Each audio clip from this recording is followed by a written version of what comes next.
짜잔! 만년필을 하나 샀습니다. 요즘 만년필 값이 아주 싸더라고요. 한 25,000원 정도 쿠팡에서 샀는데요. 괜찮아요. 특히 색깔도 약간 한화색에 가깝죠. 요즘 한화가 프로야구에서 순위 넘버원 1등 하지 않습니까? 이야, 대단합니다. 10등에서 치고 올라가서 1등까지 그냥 천당과 지옥을 왔다 갔다 하는데 이번엔 지옥에서 천당까지 간 거예요. 너무 좋아요. 기념으로 하나 색깔의 만년필을 하나 샀어요. 사실 하나 1등 기념으로 산 건 아니고 오늘부터 제가 성경책 필사라고 하죠. 필사를 좀 해보려고 합니다. 다행히 또 민숙이라서 필사하는 재미가 더 있을 것 같아요. 제가 좋아하는 민숙이라서 역시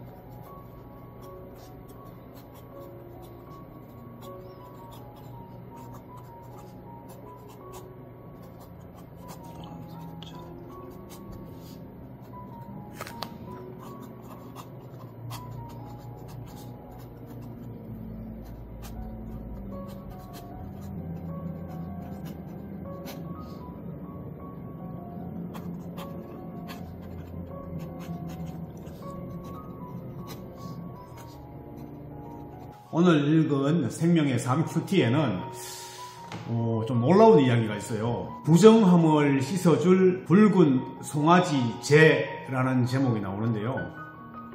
암송아지를 죽이고 불에 태워서 그 제를 뿌려야 부정함이 없어진다, 이런 얘기거든요. 어떻게 보면 좀 무서운 이야기죠. 배경을 설명을 하면 계속 이스라엘 백성이 사막 광야 생활을 하면서 얼마나 많이 힘들었겠어요. 그 와중에 또 모세에 대한 반역 사건이 일어나면서 하나님이 많은 사람들을 죽입니다. 그것뿐만 아니라 사막 생활 자체에서도 너무 힘들어가지고 죽는 사람이 많이 발생했겠죠. 그러면 그 가족들이 소중한 자기 형제들을 잃고 자기 부모들을 잃고 하면 얼마나 그 슬픔이 컸겠습니까? 그래서 애도하는 시간을 가지는데요. 그 애도를 어떻게 하냐면 죽은 사람들의 시체에 손을 얹습니다. 죽은 사람의 시체를 만지는 거죠. 그것을 성경에서는 아주 부정한 것으로 보고 있습니다. 왜냐하면 하나님은 생명이거든요. 생명의 반대는 죽음이잖아요. 그러면 이미 죽은 사람들은 생명이 없는 거야. 그러면 이제 하나님의 생명에 반대되는 건데, 사람들이 가서 그 죽은 사람에게 손을 댄다는 것은 하나님과의 관계가 단절되는 것을 뜻하거든요. 그래서 성경적인 의미에서 보면 굉장히 큰 문제죠. 죽은 사람을 만진다는 것이. 그래서 성경에서는 이제 죽은 사람을 만지지 마라, 그 얘기를 하고 있지만, 아마 이 시대의 문화가 죽으면 이렇게 사람을 만지는 게 하나의 문화인 것 같아요. 만진 사람들은 이미 부정하게 되었으니까 그것을 어떻게 해결할 것인가, 이게 또 하나의 과제잖아요. 근데 이 성경에서 거기에 대해서 아주 상세하게 써주고 있습니다. 첫째, 암송아지, 온전하고 흠이 없는 붉은 암송아지를 잡아야 된다. 그래서 그 피를 회막 앞에다가 7번 뿌려야 된다. 성경을 읽다 보면 죽이는 이야기가 엄청나게 많이 나와요. 특히 어린 양을 죽인다거나 오늘처럼 암송아지를 죽인다거나 이런 얘기가 많이 나오는데, 저는 이거 읽을 때마다 아니 왜 아무 죄 없는 어린 양을 죽여? 그리고 왜 암송아지는 또 무슨 죄야? 왜 갑자기 죽이는 거야? 이렇게 생각을 했었는데, 이 당시의 문화가, 제사 문화가 뭐냐면 반드시 피가 있어야 돼요. 특히 맑고 깨끗한 짐승의 피로 제사를 지내는 게 이 당시 사회의 관례였고 문화였던 거예요. 그것을 통해서 내 죄를 사해준다, 이런 의미가 있는 거죠. 실제로 구약 시대에서 신약 시대로 넘어오면서 예수 그리스도가 이것을 직접 실행하잖아요. 그리스도께서 십자가에 못 박혀 죽음으로써 우리의 죄를 사해주는, 즉 다시 말해서 구약에서 일어나는 사건들은 신약에서 어떤 일이 일어날 것이다 하는 것을 예언해주는 그런 사건들이 많아요. 그러면 그 시체를 만진 부정한 사람들은 어떻게 되느냐, 여기에 대해서도 이 성경은 아주 자세하게 설명해 주고 있는데요. 일단 암송아지를 불태우는데 거기에 뭐가 첨가되느냐 하면 백향목, 우술초, 붉은 실, 이 세 가지가 첨가되는 거예요. 제가 여기서 보고 깜짝 놀랐어요. 먼저 백향목이라는 것은 페니키아 삼나무를 의미합니다. 페니키아는 세계 최초의 상인이었죠. 무역을 통해서 돈을 많이 벌었는데요. 그 무역의 중심에 있던 게 무엇이냐면 바로 레바논 삼나무, 페니키아 삼나무라고 하기도 하고요. 아마 레바논 지역에 삼나무가 아주 많았던 모양입니다. 삼나무는 키가 크고 배를 만드는 데 이용했잖아요. 과거에 지중해 연안에 배를 만드는 귀한 재료로 쓰였기 때문에 그 삼나무가 가격도 비싸고요. 그래서 아마 무역의 소재로 많이 이용되었을 것으로 생각됩니다. 페니키아는 하나의 큰 나라 이름이 아니고 페니키아 상인들을 일컫는 말이거든요. 과거 페니키아는 무역 거점들을 여러 군데 두고 거기에 무역 도시를 만든 것이죠. 이 성경에도 보면 두로라는 지중해 연안에 무역 도시가 있어요. 거기서 페니키아 상인들이 거점을 두고 무역을 왕성하게 했다라는 기록이 나와 있거든요. 물론 두로는 지금도 있는 도시고요. 페니키아는 과거 이집트로부터 공격을 많이 받고 무역이 제한되는 일들이 있었는데 솔로몬 왕이 이집트를 물리쳐주고 솔로몬 왕이 페니키아하고 손을 잡음으로 인해서 페니키아가 살판난 거죠. 무역을 엄청나게 활발하게 한 거예요. 그래서 페니키아가 솔로몬 왕에 대한 고마움으로 백향목, 페니키아 삼나무를 솔로몬 왕에게 선물을 많이 했고요. 실제로 그 백향목 삼나무는 솔로몬 왕이 예루살렘에 성전을 지을 때 그 건축 자재로 성전의 지붕을 전부 백향목으로 했다라는 기록도 있습니다. 사무엘 하 5장에 보면 두로왕 히람이 다윗에게 사절들과 백향목과 목수와 석수를 보내매 그들이 다윗을 위하여 집을 지으니, 두로왕 히람하고 아주 친하게 지냈다는 기록이 나오죠. 여기서 말하는 두로왕이라는 것은 두로가 하나의 페니키아 상인들이 세운 도시국가라고 보면 되겠죠. 그 다음에 우술초가 나오는데요. 우술초는 우리가 알고 있는 우술, 쇠무릎이라고 하죠. 그 풀이 아닙니다. 저는 처음에 우술초가 그건 줄 알았어요. 영어 성경에 보면 여기 우술초가 히소업이라고 번역된 걸 볼 수 있습니다. 한국에 있는 우술초는 쇠무릎이라고 해서 줄기의 마디가 이렇게 봉긋하게 올라와 있잖아요. 그것이 마치 소의 무릎과 비슷하다 해서 쇠무릎이라고 하고요. 실제로 쇠무릎의 뿌리는 우리 근골격기에 좋다고 해서 많이 따내 먹고 하는데요. 여기 성경에서 말하는 우술초는 히소업이라고 해서 꿀풀과 식물입니다. 완전히 달라요. 쇠무릎은 비름과 식물이거든요. 비름, 이제 비린 풀이라는 뜻이죠.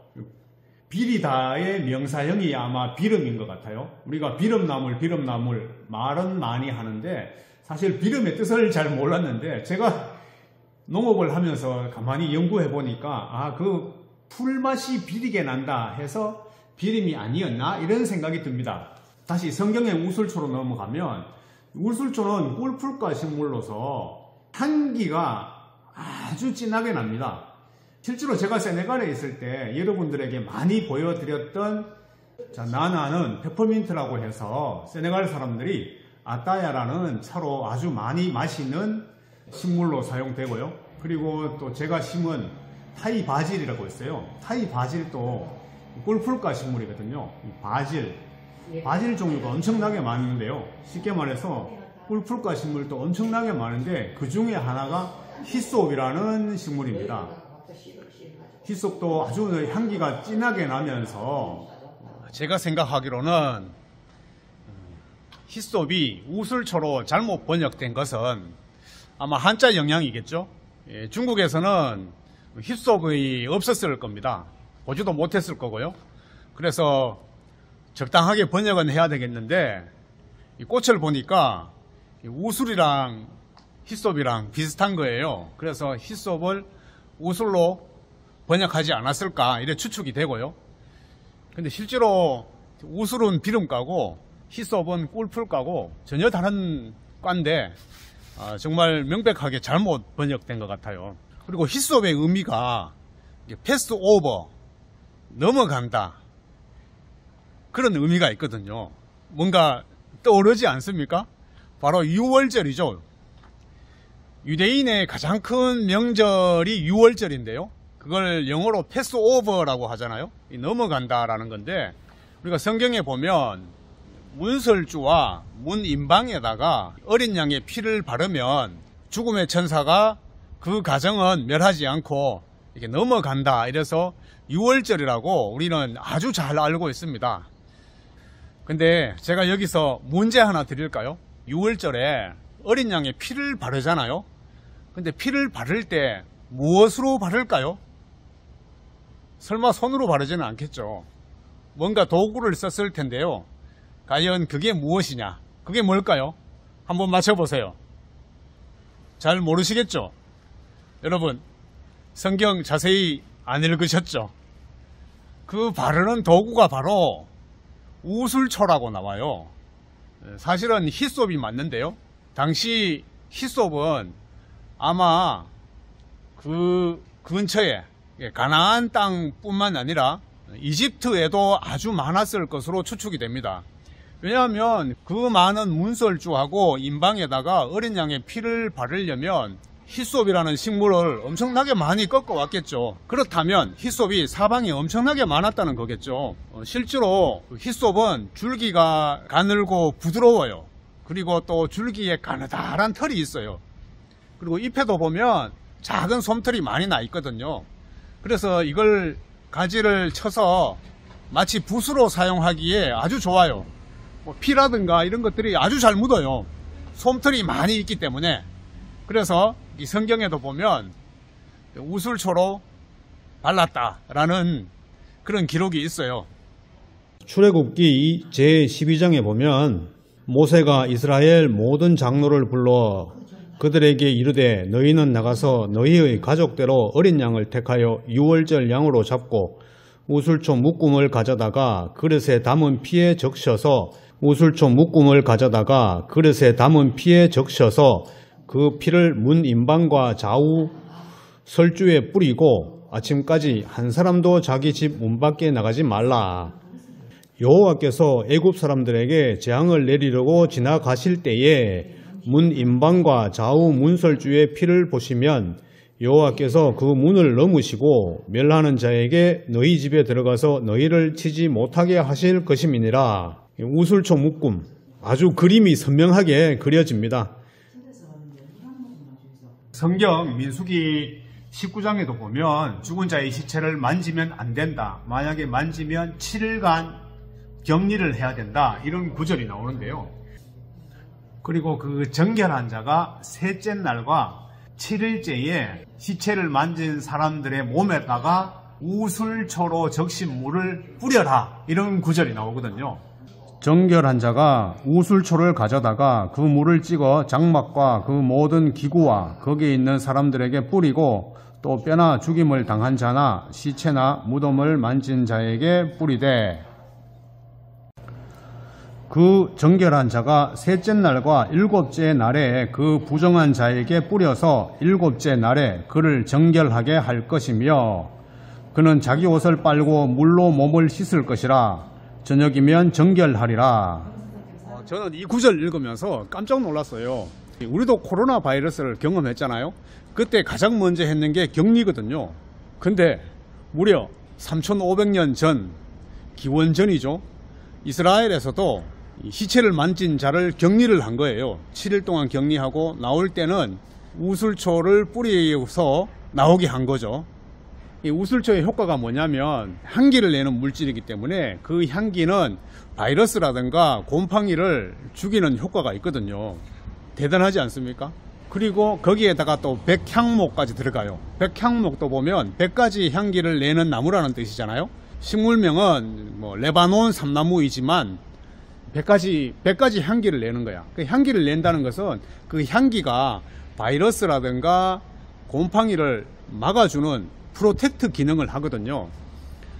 야, 어떻게 3500년 전에 이걸 알았죠?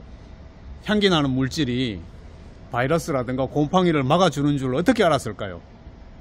너무 놀랍죠. 정말 성경이 과학책은 아닌데 읽어보면 과학이 숨어있어. 야, 그것도 무려 3500년 전이야. 그 사람들이 과학을 알았겠습니까? 바이러스를 알았겠어요? 근데 어떻게 그런 의식을 행했는지 몰라요. 역시 하나님의 성경책 대단하지 않습니까? 과거 2014년도에 에볼라 바이러스가 굉장히 유행하던 때가 있었거든요. 에볼라 바이러스는 뭐 바이러스 중에 가장 무서운 게 아닐까 이런 생각이 들어요. 왜냐하면 한번 걸리면 거의 죽는다고 봐야 되죠. 우리가 치사율, 치명률이라고 하는데 최대 막 90%까지 높아요. 그러니까 한번 걸리면 무조건 죽는 거야. 에볼라 바이러스가 어디서 유래했냐면 죽은 사람의 시체를 만지면 걸리거든요. 사실 그 근원은 과일 박쥐라고 해요. 혹은 뭐 과일 먹는 원숭이, 사과 원숭이인가? 그 그림 보면 원숭이가 사과 먹는 그림이 나오는데요. 과일 박쥐 원숭이에서부터 옮겨졌다고 하는데 걸린 사람이 죽잖아요. 그러면 그 시체를 만지는 문화가 있었어. 그래서 시체를 만지면 그 사람이 전염되고 접촉 전염에 의해서 아주 급속하게 전염이 되었죠.